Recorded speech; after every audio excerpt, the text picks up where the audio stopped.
Good morning, all. Yesterday, the country paused to recognize our nation's veterans. And on behalf of the entire Republican Conference, I want to express our heartfelt appreciation to every veteran who has served. Their commitment to service and the love of the country exemplifies the very best of America. They deserve leaders in Washington who will hold the line and do their part in protecting our individual liberties at home. That is why I could not be prouder of the House Republicans and those who will join us in the next Congress. It will be the most diverse class we have ever had. Many have already dubbed this year the year of the Republican woman, and it couldn't be truer from that statement. We are poised to have 29 House Republican women join our ranks, surpassing the previous record. Every Democrat incumbent who lost, either lost to a woman, minority, or a veteran Republican. Meanwhile, Democrats are set to have the slimmest Democrat majority since World War II. Pundits doubted us, polls were stacked against us, and I don't believe one person in this room believed we'd win one race. The Cook report said we'd lose 15 to 20. The majority leader, Steny Hoyer, said just days before the election that they would gain 15 seats and Republicans would lose them. Sherry Boustros, the head of the DCCC, I guess for a few days longer, poised that they would be double digits victories. Nancy Pelosi, the Speaker of the House, claimed that she was not only winning the majority, she was having 2 elections this November. That it would be such a large victory, she would guarantee the majority for the next election as well. They were all wrong. Not one Republican incumbent lost. Republicans won from Miami to New York to Minnesota to California. The only seat the Democrats won was an open seat, and then they claimed to have won a redistricting in North Carolina where Republicans didn't even run. I heard the Speaker call it a mandate. It was a mandate against socialism.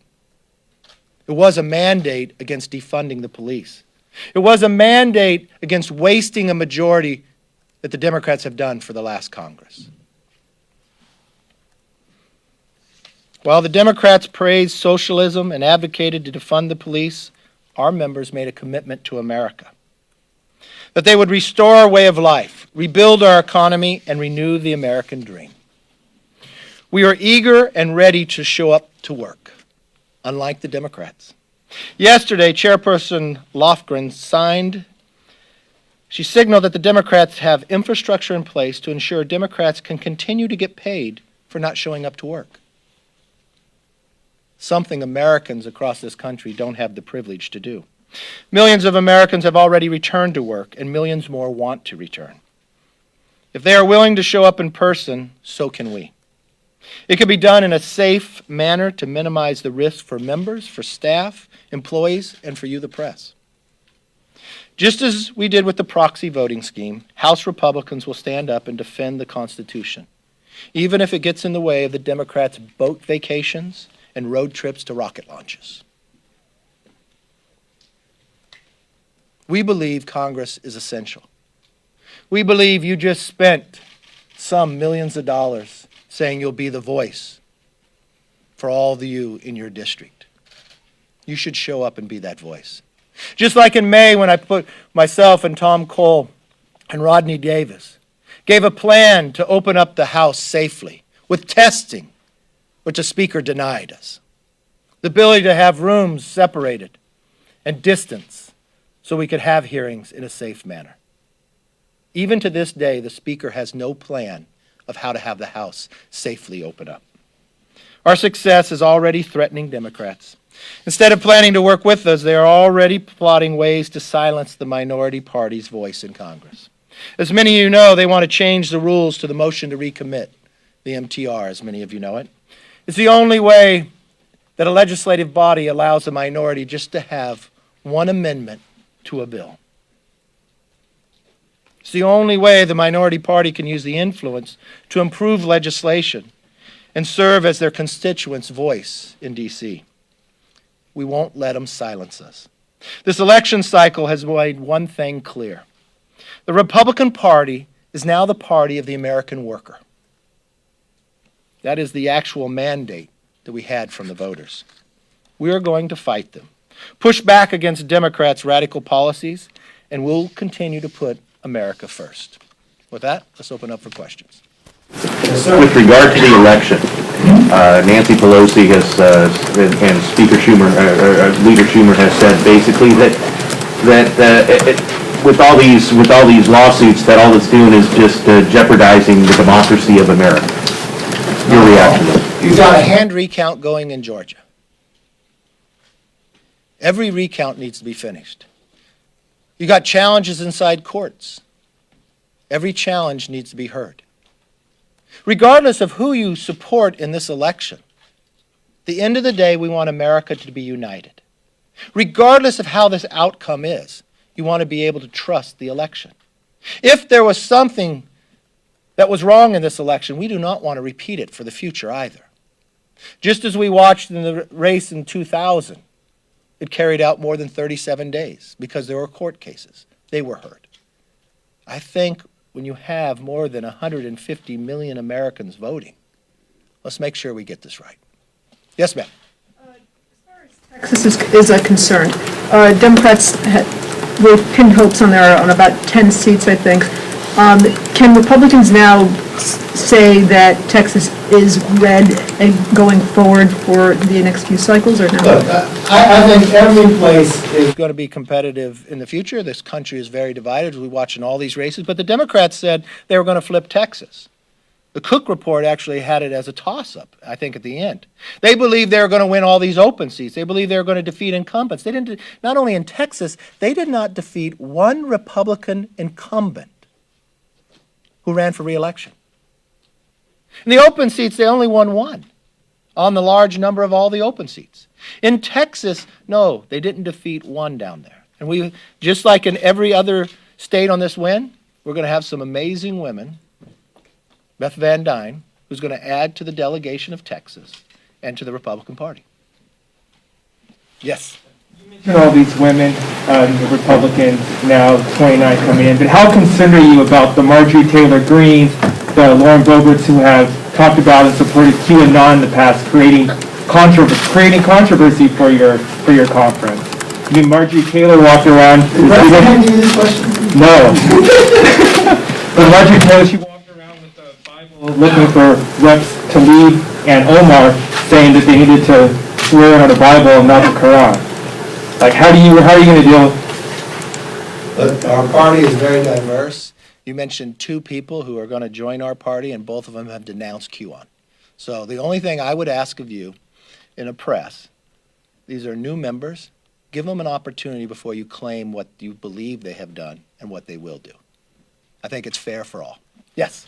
Do you feel that any of the legal efforts or the recounts will change the results in any single state or overturn anything related to the overall election? I focus heavily on the House races.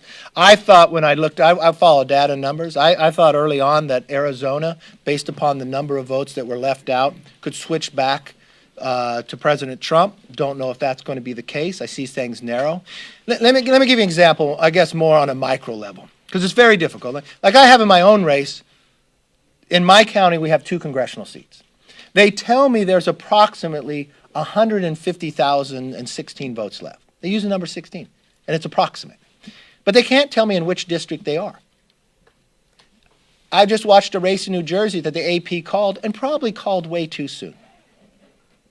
Tom Kean is coming back up because in the manner of what we've had this election is different than others, okay? A lot of by vote mail. Some states have done it before, others have not. Some mailed it to everybody. So when they counted, some counted certain votes coming in, and it'd be disproportionate. Democrats more likely voted in the absentee portion, and Republicans overwhelmingly voted on Election Day. So each area doesn't count them the same. So in this case in New Jersey, they counted the votes based upon when they came in. So it looked like a member had a really high margin. So they call the vote. Now we're seeing it just trick down. So the new ones that are counting, Tom Kean's winning by 63%. So your answer to your question is, one could. And it's best because everybody took the time to go vote. Let's wait till we have all the information. They're going to recount by hand in Georgia. That's going to take some time. That's a close race. We had a close race in the last presidential. Let's let all of them carry out, and yeah, some of them could switch. Yes, ma'am.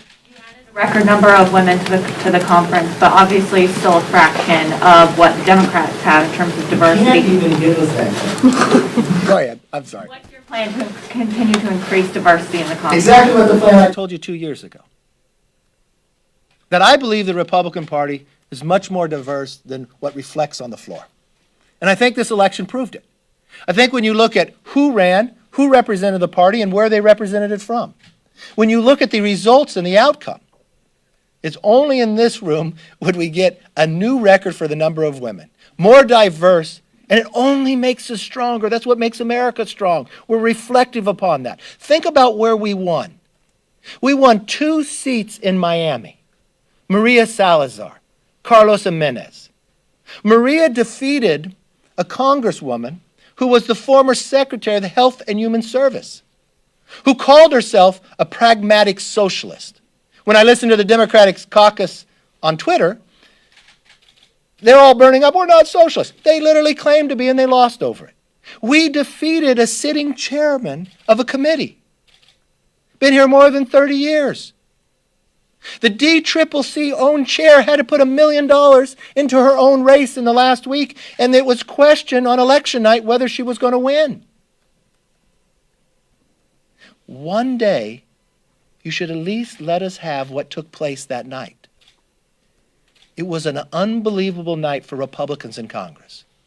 Something that we told you about 2 years ago, that we would be more diverse exactly the way we look at it across the party. Those people had to run. They put their name on the line. Not only, if you take us from 2 years ago, only 44 women won the primary. This time, 94. More women ran as Republicans than any time in the history of the Republican Party. Before, the record was 143, 225 ran this time. So we're doing fabulous, and we're going to continue it. And what's going to happen with the success of the women, the success of the diversity, it's going to empower others to see, you can do it, I can do it too. Maybe I've been quiet about my beliefs in this party, but I know this party has a place for me, so they're going to join. Yes, sir. I mean, talk about a little bit, two-part question. What do you want on COVID relief in the coming month? Because presumably you'll have some say. McConnell says he wants a targeted small package. I'm curious where you come out. And next Congress, you're going to have a pretty powerful minority. I'm curious how you think about that. In 2009, when you were in the minority, you guys didn't participate much with Obama. You argue he didn't participate with you. Let's not have that conversation. I'm just curious about your orientation going into next Congress if Biden's the president, which seems obvious to most people at this point. The first thing I want to have happen, I want politics to end on the COVID. Now, you know, I've been in all the discussions with the leaders. I've never watched one leader play politics more than anything else than Nancy Pelosi. She played politics from the very first time we did the CARES Act. You watched her delay it a week. You watched her, and I've watched her time and again inside the meetings. She had one mission and one mission only. She was willing to sacrifice her own members. Remember what she said prior to departure when we were talking about COVID, and the problem solvers had put a plan up. What'd she call the problem solvers? They're irrelevant. She knew her own members were going to lose, but her whole focus, her tunnel vision was, it didn't matter what the issue is, but if I can make President Trump weaker for an election, I'm going to do it. And what she did in that instance is she sacrificed our economy and people who were hurting. The election is now over, and I think it was very clear that she should end her politics about it. And we should be able to get into a room. We've got money sitting there. What did the Republicans do? We put on the floor 37 times to be able to vote for money for COVID, for PPP. There is more than $137 billion sitting there. It's only the date why you can't keep going out. She dispersed Congress because she was afraid I was going to do a motion to recommit. She changed how we voted to the floor on a continuing resolution, simply because she was afraid people would have got resources and help. So the number one thing that has to happen, the only thing that's standing in the way, in my view, is Speaker Pelosi. You want to target COVID? Yes. Yes. And you know what? We have more information today. We've got more than $100 billion sitting there for states. This is money that's already appropriated. Why is it being held up? People need some relief, and we can provide it. That money, the PPP, goes to small businesses. It doesn't go to the owners, it goes to the employees. It pays the rent. It's every small city we know, a person who had a dream and took a risk and lets them stay around. That's all that has to get done. Now, working on the other side and thinking about the next Congress, I put a lot of thought into it. I'm first going to wait to see who holds up to become Speaker. As you know, I've been to those battles. They're not easy. It takes 218 on the floor. There were 15 Democrats who voted against the speakership of Nancy Pelosi last time. 10 of those 15 Democrats will be back. If 10 Democrats vote again against Nancy Pelosi, she will not be Speaker. You see, the numbers are different. It is the smallest Democrat majority since World War II. And from every reporting I'm seeing, or if I'm just reading Twitter, from their conference chair to Congresswoman AOC, it doesn't seem they're getting along very well. They're fighting on the fundamental of who they are, for what they championed and what they lost over. And they have the exact same leadership team that they lost last time with. I don't know in history, has there ever been a leadership team to lose the majority twice? Well, if they elect the same, we'll know for sure whether that will be in history. I always look forward to it. I appreciate that. I would ask you too. James Langford and Chuck Grassley both say that Joe Biden should have access to classified briefings to prepare for the transition. Do you believe that Joe Biden should have access to classified intelligence briefings? Only because I knew you were coming. I wanted to make sure what Joe Biden said too. You know, I'm part of the Gang of Eight. I do trust our intel community, and I want to make sure I continue to trust it. Joe Biden said, in regards to this, look, access to classified information is useful, but I'm not in a position to make any decisions on those issues anyway. So as I said, one president at a time. He will be president until January 20th. It would be nice to have it, but it's not critical. I think I kind of stand with Joe Biden. I'll trust the intel community. He's not president right now. Don't know if he'll be president January 20th, but whoever is, will get the information. Thank you all very much. Look forward to spending time with you greater.